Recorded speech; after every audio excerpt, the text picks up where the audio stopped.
KKG Télévision, salut fidèle abonné de KKG TV, c'est la vôtre qui Messi KKG, Messi Kenda, appelle-moi KKG tout simplement. Ici, je suis secrétaire national chargé de l'organisation et implantation du parti présidentiel UDPS Tshisekedi.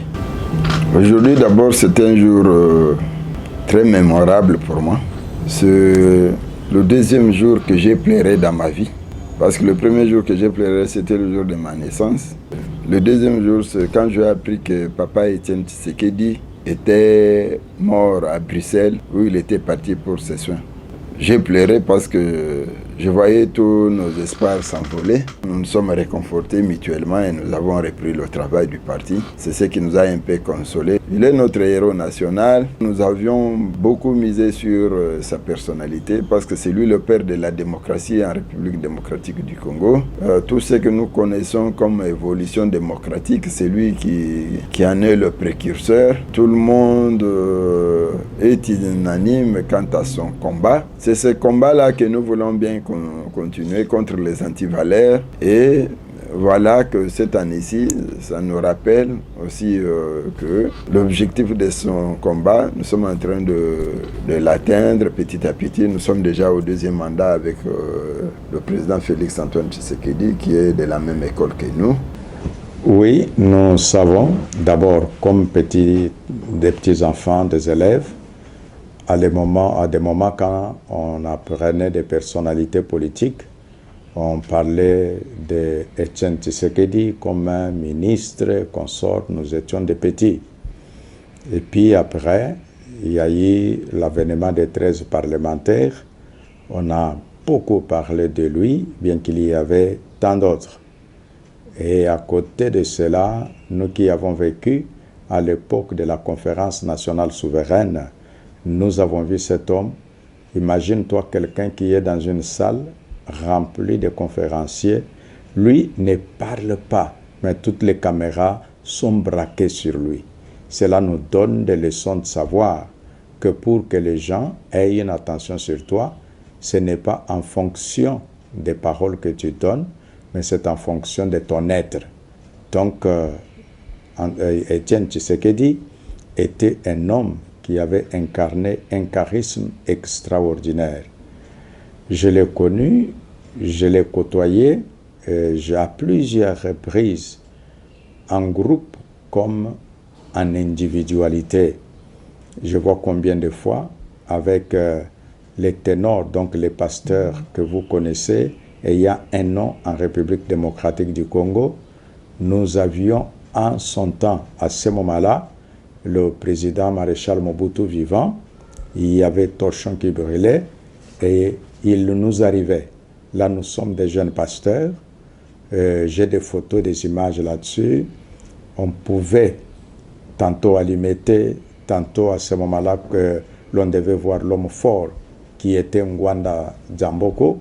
Donc, nous, quand vous les trouvez, un homme serein, un homme réfléchi, un homme qui ne voit pas ses intérêts.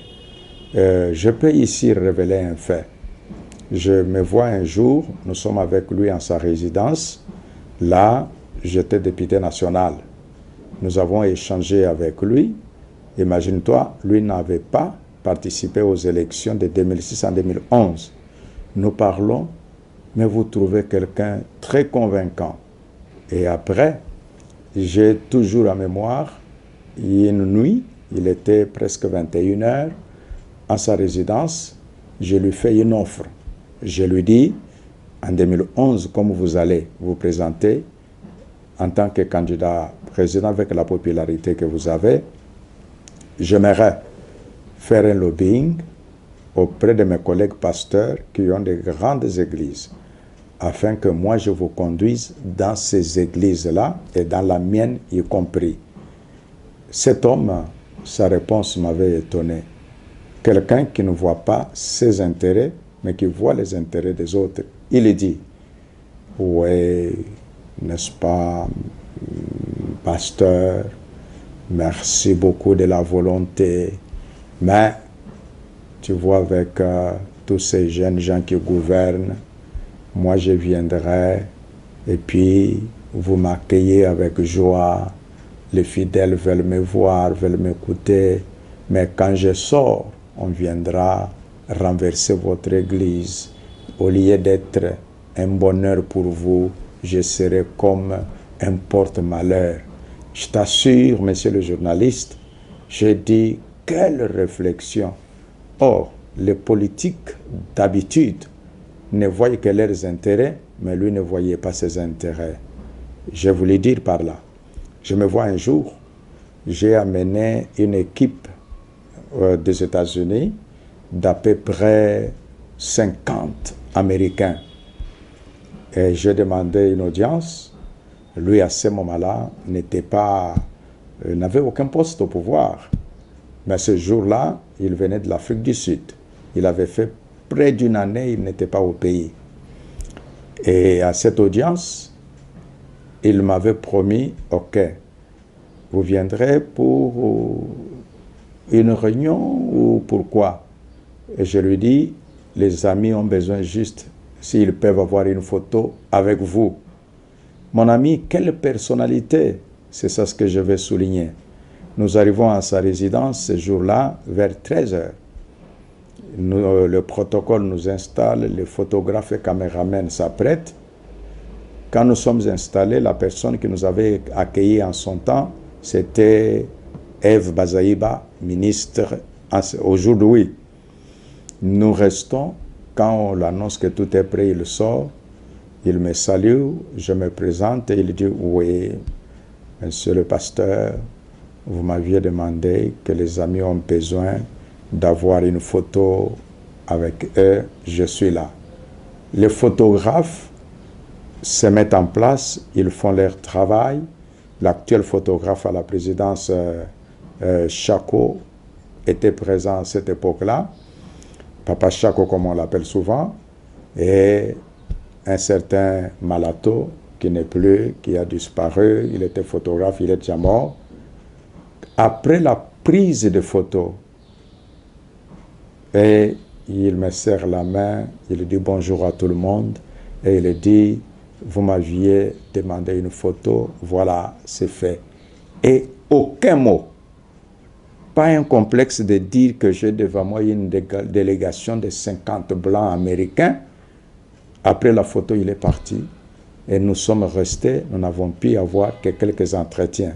Je souligne en disant, Étienne Tshisekedi était un homme de personnalité. Quand les gens l'appelaient charismatique, ce n'était pas un vain mot, c'était une réalité. Voilà un peu ce que je peux dire. De là, je peux même vous dire, si en tant que journaliste vous lisez, j'ai fait tout un ouvrage que j'ai intitulé « La loi de l'héritage et de la succession ».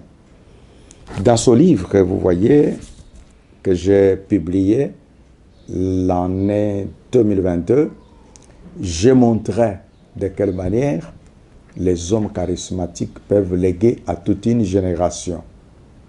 Je vais te dire, une des fidèles qui était en faculté de droit, le jour qu'on annonce que Étienne Tshisekedi a expiré, il est tombé, il est mort. Cette jeune dame pleure à haute voix et elle dit ceci: si moi je suis allé à l'université pour faire le droit, c'était à cause de cet homme, Étienne Tshisekedi, que je me disais que je défendrais les droits des faibles, les droits de ceux qui n'ont pas la bouche pour parler. Cet homme est parti. Vous pouvez voir par là comment cet homme a impacté des générations. Dans ce livre, j'ai expliqué ce que Étienne Tshisekedi a été pour la République du Zaïre d'abord et la République démocratique du Congo ensuite. J'ai montré là que la loi de l'héritage, cet homme, non seulement il a laissé les héritiers biologiques, il a laissé les héritiers doctrinaux, les gens qui se retrouvant même, non pas à l'IDPS, mais là où ils sont, ils crient et ils parlent haut et fort que nous sommes les héritiers d'Étienne Tshisekedi. J'ai dit ça dans ce livre. intitulé La loi de l'héritage et de la succession. Voilà, messieurs les journalistes, et ceux qui nous suivent là où ils sont, ils peuvent savoir que cet homme avait un pouvoir de parole extraordinaire. De quelle manière? Pouvez-vous vous imaginer un monsieur sans aucun poste ministériel, mais juste par le pouvoir de la parole, il est capable de démonétiser les billets de banque. Imagine-toi quel pouvoir. Cet homme, parce qu'il y a des gens qui croient en lui, par sa parole, lui ne parle plus, mais les zones monétaires se créent. C'est là, c'est manifesté dans ce pays. Nous avons vu à une époque les billets de 5 millions, je crois qu'on avait appelé Donabeja. Une simple parole, toute la population avait rejeté ces billets-là, quels que soient les gens en armes qui disaient aux gens de consommer, ils disent, Etienne Tshisekedi a dit, ça c'est leur argent, ce n'est pas l'argent du peuple, et le peuple avait refusé. Donc aujourd'hui, quand vous entendez les gens parler, le peuple d'abord, c'est tout ce qu'il respirait. Je me rappelle une fois, les gens ont crié au scandale quand on ferme ses bureaux comme Premier ministre et il revient, les gens disent qu'il a fui, les gens disent qu'il a fait fuir sa famille et une parole est sortie de sa bouche et il a dit aux journalistes, si j'ai encore quelques années à vivre sur cette terre, j'ai offert ces années-là au peuple congolais. Écoutez un peu cet homme. Il respirait le peuple. Et quand on dit le peuple d'abord, c'est parce que les gens disaient, mais est-ce que tu ne vois pas tes intérêts? Et il répondra, quand tous ceux qui travaillent vont penser au peuple, alors nous réfléchirons de la même manière. Ainsi il a dit, dans tout ce que je peux faire, le peuple d'abord. Quand le peuple est servi, Etienne Tshisekedi se sentait à l'aise. Quand le peuple n'est pas servi, Etienne Tshisekedi sentait que sa cause n'a pas connu. C'est pourquoi il milite. Le sens de son combat, d'abord, c'est la détermination de vouloir donner la démocratie réelle à sa population. Le sens de son combat aussi, c'est son dynamisme. Il a fait ce que nous pouvons dire l'oubli de soi. Parce que c'était un cadre dans le régime de Mobutu. Mais il a oublié tout ce qu'il avait comme poste de responsabilité, tout ce qu'il avait comme honneur, tout ce qu'il avait comme privilège du pouvoir. Il les a abandonnés pour choisir une voie, à cette époque-là que nous disions une voie de haut risque. Hein, il a accepté les brimades, les arrestations, tout ça. C'était un homme tenace. Vraiment, pour nous, c'était un modèle à suivre. À l'opposition, comme je disais que cet homme, c'est un nationaliste. Je me rappelle, nous sommes allés avec un groupe de pasteurs, plusieurs sont vivants. Je peux citer en l'occurrence l'archevêque général Albert Kankenza, je peux citer l'évêque Pascal Mukuna, je peux citer Mapassa Baolimo. Nous sommes allés en équipe pour les voir. Nous lui posons des questions.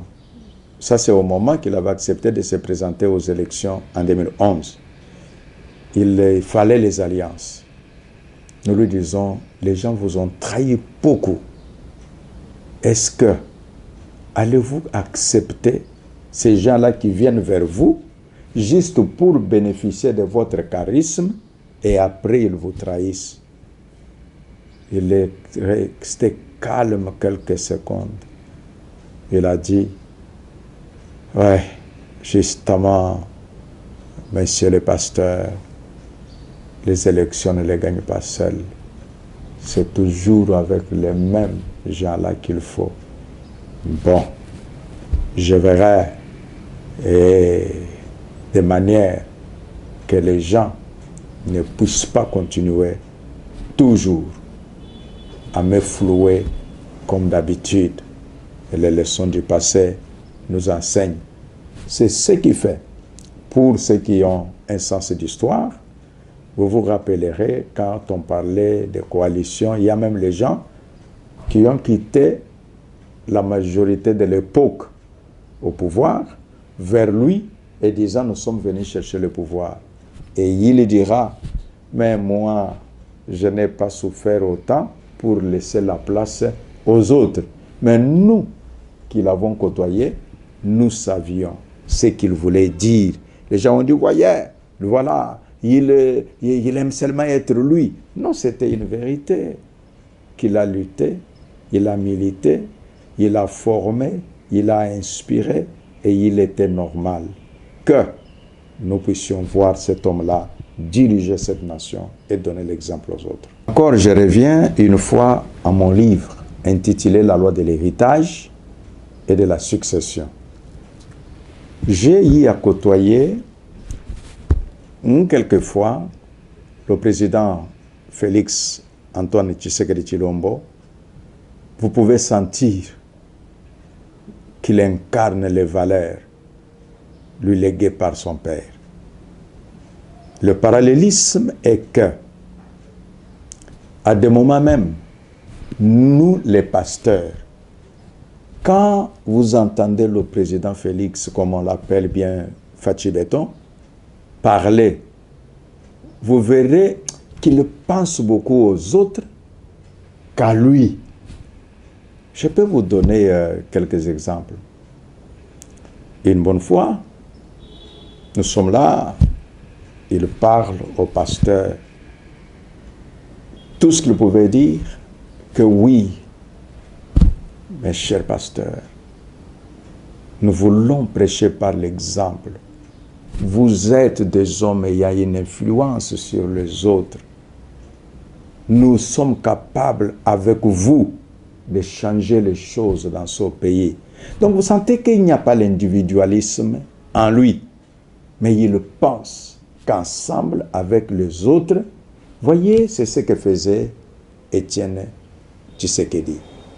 Quand vous regardez la ville-province de Kinshasa, vous pouvez voir que le centre d'intérêt, il ne place pas ça juste à la Gombe où vive la bourgeoisie, entre guillemets, mais il va vers les quartiers dits défavorisés.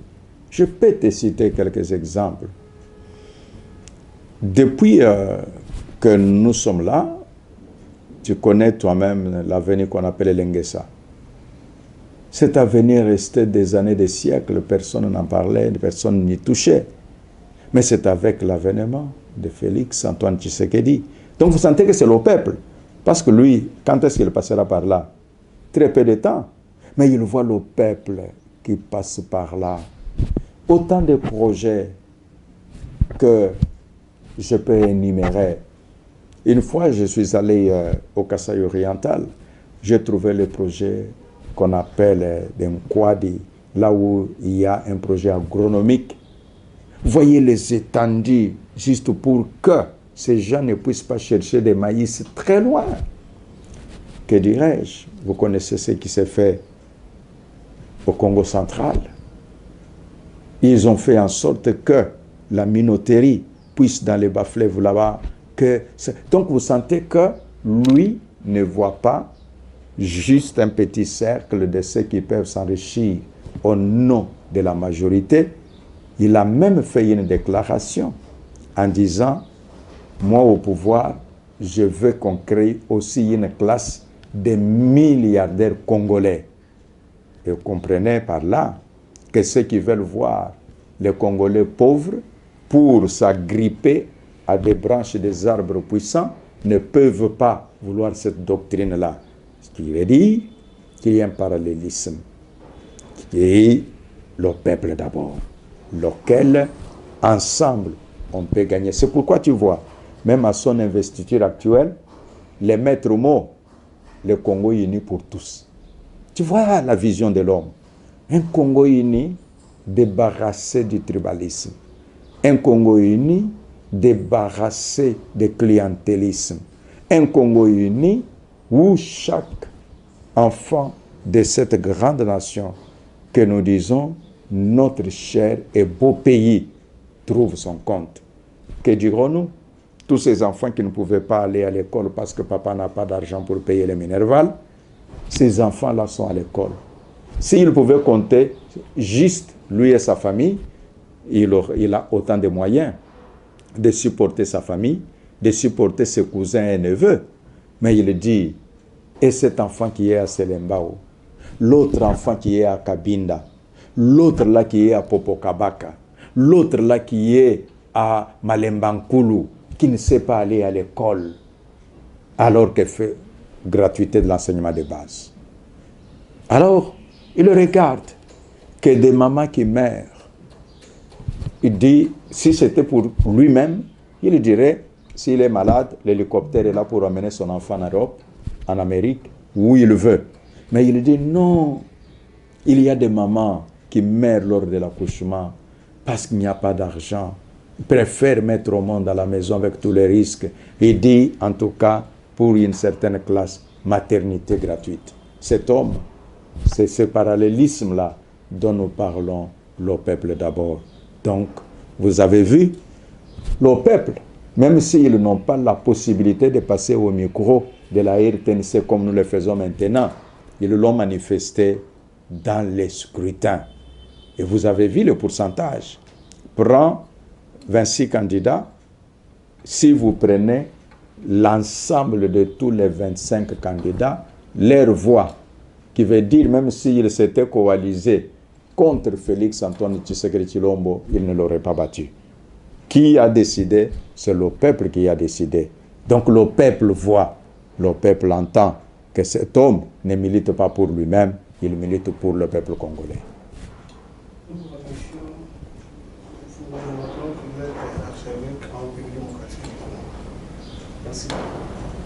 Merci d'avoir choisi notre humble personnalité pour donner ces quelques mots à notre population, aux dirigeants et au monde, en disant que c'est vrai, l'auteur peut mourir, mais son ouvrage ne meurt pas.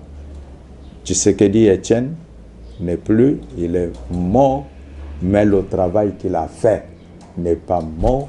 Nous le voyons dans son fils Félix Antoine Tshisekedi et dans ses autres fils idéologiques qui prônent l'idéologie de Tshisekedi Etienne.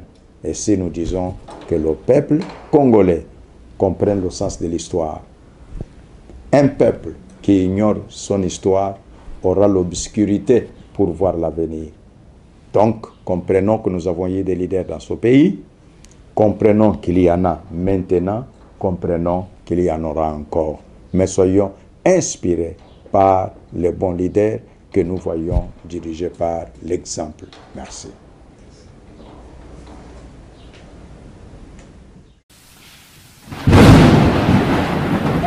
KKG Télévision, salut fidèle abonné de KKG TV, c'est la vôtre qui est Messi KKG, Messi Kenda, appelle-moi KKG tout simplement.